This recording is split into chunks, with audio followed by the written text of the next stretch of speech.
Hello BSc third year student, कैसे हैं आप सभी लोग। उम्मीद है आप लोग बहुत अच्छे होंगे। माय नेम इज आशीष गिरी। आज के इस वीडियो के अंदर हम डिस्कस करेंगे बीएससी थर्ड ईयर जियोलॉजी के 5th सेमेस्टर के फर्स्ट पेपर में आपका थ्योरेटिकल पेपर आता है diversity of non कोडेट्स and economic geology.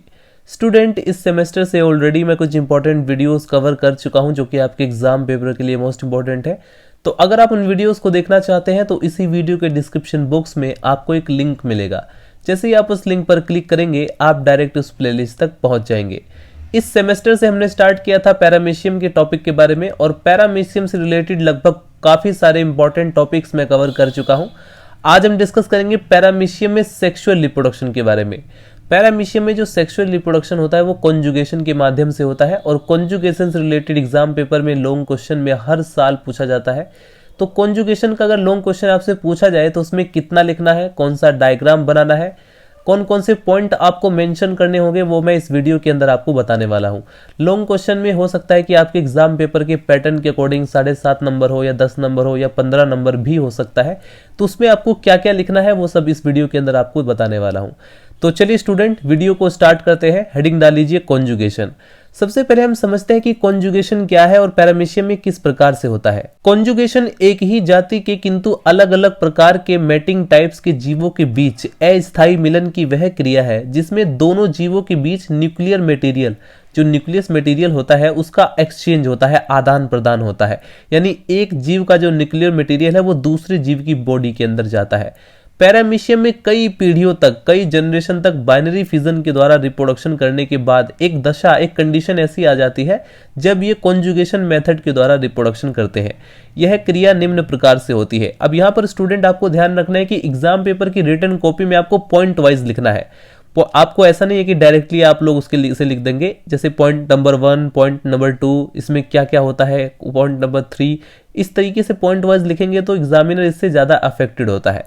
Number first point में आपको क्या लिखना है कि कॉन्जुगेशन के लिए रेडी जो पैरामीशियम है उसे प्री कॉन्जुगेंट कहते हैं।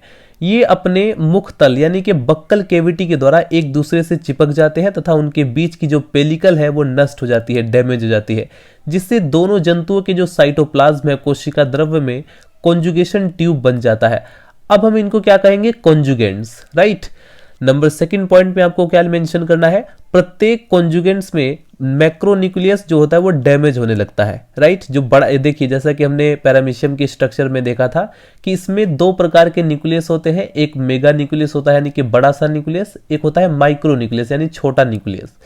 तो जो मेगा न्यूक्लियस होता है यानी कि बड़े वाला न्यूक्लियस वो नष्ट होने लगता है, डैमेज होने लगता है, तथा जो माइक्रो न्यूक्लियाई है यानी कि छोटे वाला जो न्यूक्लियस है वो 2 बार विभाजित होता है जिससे कि 4 माइक्रो न्यूक्लियाई बन जाते हैं। अभी हम इसको डायग्राम की मदद से भी समझेंगे। पॉइंट नंबर 3 में स्टूडेंट आपको मेंशन करना है कि इन नए 4 न्यूक्लियस में से 3 जो है वो डैमेज हो जाते हैं, नष्ट हो जाते हैं। पॉइंट नंबर 4 में आपको मेंशन करना है कि प्रत्येक जंतु में बचा हुआ एक माइक्रो न्यूक्लियाई असमान रूप से 2 भागों में बढ़ जाता है।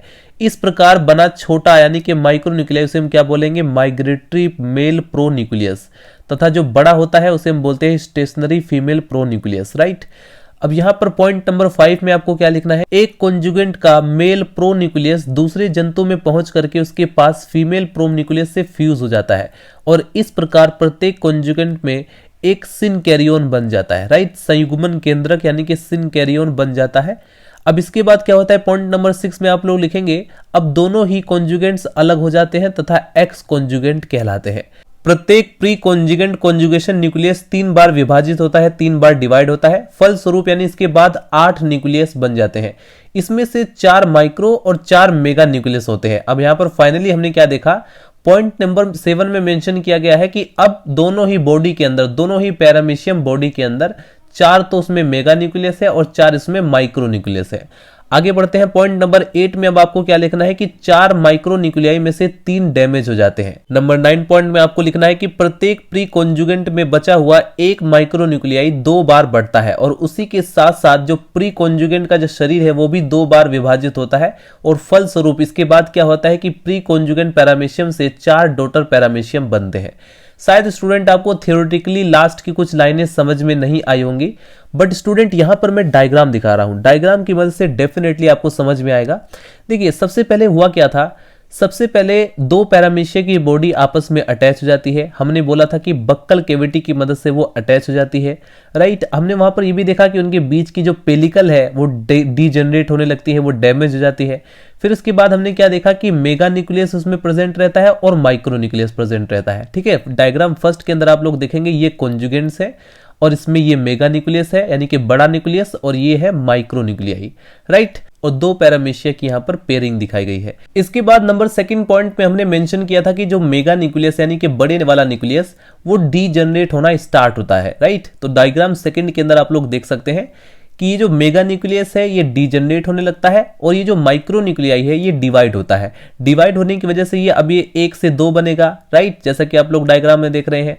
फर्स्ट डायग्राम में एक माइक्रो न्यूक्लियाई दिखाई दे रहे हैं और एक मेगा न्यूक्लियस। मेगा न्यूक्लियस तो डीजनरेट होने लग गया है और माइक्रो न्यूक्लियाई जो है वो डिवाइड होता है, जिसकी वजह से आप लोग देखेंगे नंबर सेकंड डायग्राम में 1 से 2 बन चुका है। अब फिर उसके बाद ये प्रक्रिया चलती है जिससे कि अब यहां पर देखेंगे 2 से 4 बन गया, 2 से 4 माइक्रो न्यूक्लियाई यहां पर बन जाते हैं। तो डायग्राम थर्ड के अंदर स्टूडेंट आप लोग क्या देख रहे हैं कि mega nucleus degenerates and micro nuclei divide twice, यानी कि हमने देखा कि जो मेगा न्यूक्लियस है यानी बड़े वाला न्यूक्लियस वो पूरी तरह से डीजनरेट हो चुका है और हमारे इस पैरामीशियम की पेयरिंग में आपको टोटल 8 माइक्रो न्यूक्लियाई दिखाई दे रहे होंगे। 8 में से 4 एक में होते हैं, 4 दूसरे वाली बॉडी में होते हैं, राइट। अब आगे बढ़ते स्टूडेंट, हमने क्या देखा था कि इन 4 माइक्रो न्यूक्लियाई में से 3 डीजनरेट होने लगते हैं, right. 3 micro nuclei in each degenerate, ठीक है। दोनों में ही हमने क्या देखा कि डीजनरेट हो चुका है। अब यहां पर बचा हुआ है सिर्फ एक माइक्रो न्यूक्लियाई यहां पर बचते हैं। अब ये जो बचा हुआ एक माइक्रो न्यूक्लियाई स्टूडेंट ये असमान रूप से 2 भागों में डिवाइड हो जाता है, जिसकी वजह से स्टूडेंट आप लोग देखेंगे ये जो छोटे वाला है इसको बोलते हैं हम स्मॉल माइग्रेटरी मेल प्रोन्यूक्लियस। इसके बाद जो बड़े वाला है उसको हम बोलते हैं लार्ज माइग्रेटरी फीमेल प्रोन्यूक्लियस। अब यहां पर स्टूडेंट के बीच क्या होता है कि ये जो स्मॉल माइग्रेटरी प्रोन्यूक्लियस है इसका एक्सचेंज होता है। दोनों ही पैरामीशियम की बॉडी में आप लोग सिंपली देखेंगे यहां पर एक्सचेंज हो रहा है। एक्सचेंज होने के बाद अब ये दोनों अलग हो जाते हैं, इसे हम क्या कहेंगे अब exconjugant, right. The conjugants is separate, ये दोनों अलग अलग हो जाते हैं। अब जो प्रक्रिया इस वाले में चलेगी वही प्रक्रिया इस वाले में भी चलती है, राइट। तो यहां पर आप लोग देखेंगे ये दोनों सेपरेट हो चुके हैं। सेपरेट होने के बाद स्टूडेंट ये जो एक्स कॉन्जुगेंट है ये आपस में अब इसके अंदर जो न्यूक्लियाई है वो फ्यूज हो जाते हैं, ठीक है। मेल और फीमेल जो प्रो न्यूक्लियाई है ये आपस में फ्यूज हो जाते हैं, फ्यूज होकर ये बनाते हैं सिन कैरियन। अब इसके बाद स्टूडेंट ये जो सिन कैरियन बना हुआ है यानी जो जाइगोट बना हुआ है ये अब इसमें डिवीजन होता है, right. Zygote nucleus in each exconjugant divide 3 times, यानी कि 3 टाइम्स ये जो है डिवाइड होता है और 3 टाइम डिवाइड होने के बाद ये 8 डॉटर न्यूक्लियाई का निर्माण करता है, यानी कि 1 से बना 2, 2 से बना 4, 4 से बन गया 8, 3 टाइम ये डिवाइड हुआ। अब यहां पर स्टूडेंट आप लोग सिंपली डायग्राम में देख सकते हैं कि एक पैरामीशियम की बॉडी में टोटल आपको 8 न्यूक्लियस दिखाई दे रहे हैं। इसमें से 4 तो बनते हैं बड़े वाले न्यूक्लियस और 4 बनते हैं छोटे वाले न्यूक्लियस। ध्यान रखना, लेट मी रिपीट अगेन, 4 बनते हैं मेगा न्यूक्लियस और 4 बनते हैं माइक्रो न्यूक्लियस। सेम यही प्रोसीजर इस वाले में भी चलता है, लेकिन यहां पर हमने एक में ही डायग्राम, ताकि डायग्राम ज्यादा लंबा चौड़ा ना हो, इसलिए हमने सिर्फ एक ही एक्स कॉन्जुगेंट के अंदर ये डिवीजन दिखाया है। अब आगे क्या होता है स्टूडेंट, यहां पर कई सारे स्टूडेंट के लिए समझना मुश्किल हो जाता है। अब जैसा कि हमने बताया स्टूडेंट कि इन 8 न्यूक्लियस में 4 मेगा न्यूक्लियस होते हैं, 4 माइक्रो न्यूक्लियस होते हैं। अब इसके बाद से बिल्कुल ध्यान से आपको सुनना है, क्योंकि यहीं पर बहुत सारे स्टूडेंट मिस्टेक कर देते हैं, उनको समझ में नहीं आता है। देखिए 4 माइक्रो न्यूक्लियाई जो नीचे वाले आपको दिखाई दे रहे हैं, इन 4 में से 3 माइक्रो न्यूक्लियाई डीजनरेट हो जाते हैं, यानी कि ये डिसअपेयर हो जाते हैं, जैसा कि लिखा हुआ गया है 3 माइक्रो न्यूक्लियाई डिसअपेयर। अब बचा सिर्फ 1 माइक्रो न्यूक्लियाई और 4 मेगा न्यूक्लियस, यानी बड़े वाले न्यूक्लियस 4 बचे हैं और छोटे वाला सिर्फ 1 बचा हुआ है। अब यहां पर आपको ध्यान रखना है स्टूडेंट, ये जो छोटे वाला माइक्रो न्यूक्लियाई है इसमें होता है डिवीजन। अगर इसमें डिवीजन होगा तो ये 1 से 2 बनेगा। तो पैरामीशियम की बॉडी के डिवीजन के साथ साथ 1 से 2 माइक्रो न्यूक्लियाई भी डिवाइड हो जाते हैं, ठीक है। एक बार फिर से मैं रिपीट करता हूं, या इसे हम इस प्रकार से भी कह सकते हैं, ये जो छोटे वाला माइक्रो न्यूक्लियाई है जैसे ही ये डिवाइड करता है इसके साथ पैरामीशियम की बॉडी भी डिवाइड करने लग जाती है। डिवाइड करने के बाद आप लोग देखेंगे तो 1 माइक्रो न्यूक्लियाई जो है आपको जो दिखाई दे रहा है, इसमें एक तो इस वाले में आ जाता है, एक इस वाले में आ जाता है, राइट। और 2 जो मैक्रो न्यूक्लियस है वो आपको यहां पर सिंपली दिखाई दे रहे होंगे, ठीक है। कंफ्यूजन से बचने के लिए बस आपको एक इंपॉर्टेंट पॉइंट याद ये रखना है कि जो मेगा न्यूक्लियस है उसमें डिवीजन नहीं होता है, वो सिर्फ बढ़ता चला जाता है, ठीक है। इन चारों में से बढ़ता चला जाता है, लेकिन ये जो माइक्रो न्यूक्लियाई है इसमें डिवीजन होता चला जाता है। तो इस प्रकार से स्टूडेंट क्या होता है कि कॉन्जुगेशन के प्रोसेस में एक पैरामीशियम की बॉडी 4 डॉटर पैरामीशियम बनाती है, राइट। स्टूडेंट, कॉन्जुगेशन को डिस्कस करने के बाद अब हम डिस्कस करते हैं फैक्टर इसेंशियल फॉर कॉन्जुगेशन, यानी कि कौन कौन से ऐसे फैक्टर हैं जो कि कॉन्जुगेशन के लिए इसेंशियल है, आवश्यक है।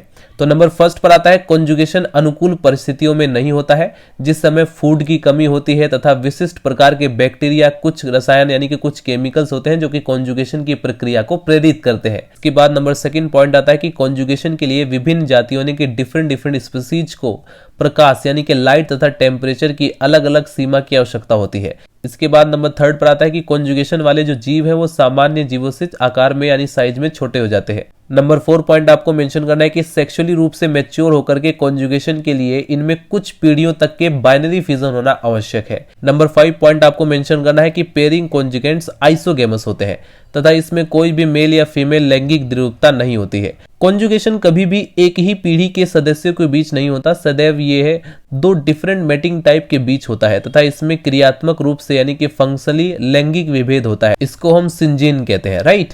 तो ये था स्टूडेंट ऐसे फैक्टर जो कि कॉन्जुगेशन के लिए इसेंशियल होते हैं। इसके बाद यदि आपसे पूछा जाए सिग्निफिकेंस ऑफ कॉन्जुगेशन, यानी कि क्या फायदा है कॉन्जुगेशन का, तो पहला है रिजुवेनेशन, इसके बाद न्यूक्लियर रीऑर्गेनाइजेशन और हेरिडिटी वेरिएशन।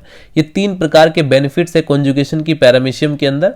रिजुवेनेशन में क्या होता है कि बाइनरी फिजन के द्वारा बार बार विभाजित होने पर जंतु की जो शक्ति है उसका ह्रास होने लगता है, वो खत्म होने लगती है, इसका विगर कम हो जाता है तथा जो डिवीजन करने की क्षमता है वो भी बहुत कम होने लगती है, क्षीण होने लगती है और अंत में यह मर जाता है। कॉन्जुगेशन के थ्रू पैरामीशियम की जो खोई हुई शक्ति है, जो ऊर्जा है, जो एनर्जी है, वो वापस आ जाती है। तो इस प्रकार से पैरामीशियम जो होता है वो कॉन्जुगेशन के माध्यम से रिजुवेनेशन उसके अंदर होता है तथा यह फिर से बाइनरी फिजन के द्वारा अपनी जातियों में वृद्धि करता है। न्यूक्लियर रीऑर्गेनाइजेशन का मतलब है कि पैरामीशियम में मैक्रोन्यूक्लियस शरीर की जो मेटाबॉलिक एक्टिविटी है उसको कंट्रोल करता है।